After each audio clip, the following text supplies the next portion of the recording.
बहुत ही स्टनिंग सी कलेक्शन आ गई है, मैं तो क्रेजी हो गई हूँ literally. Again next sleeveless suit आएगा, बहुत ही सुंदर सा विद वर्क आएगा। इसकी पैंट के नीचे भी पूरा कट वर्क है, बहुत सुंदर सा। और इसकी बहुत ही अमेजिंग सी पैंट में पॉकेट भी आएगी। सो 2 पॉकेट्स भी आएंगी इसकी पैंट में। क्या हो रहा है गाइस, मेरे को तो दुपट्टा नहीं संभल रहा।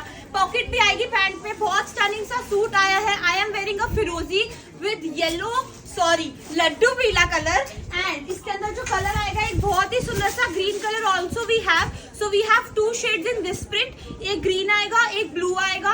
एंड गाइस मैं आपको एक बात और बताना चाहती हूँ कि दीज आर वेरी रीजनेबल। इसके अंदर जो साइजेस आए हैं वो है small, medium, large and XL. So we have only 4 sizes, small, medium, large, XL, and we have 2 shades in this pattern and एक शेड आएगा ये वाले पैटर्न में। So एक ये वाला ब्लू एंड ग्रीन कलर के पैटर्न में एक शेड आएगा। So इसमें भी small, medium, large and XL size ही आएगा। So जिसको ये वाला प्रिंट पसंद है वो ये वाला ले लेना, और जिनको ये वाला पसंद है वो ये वाला ले लेना।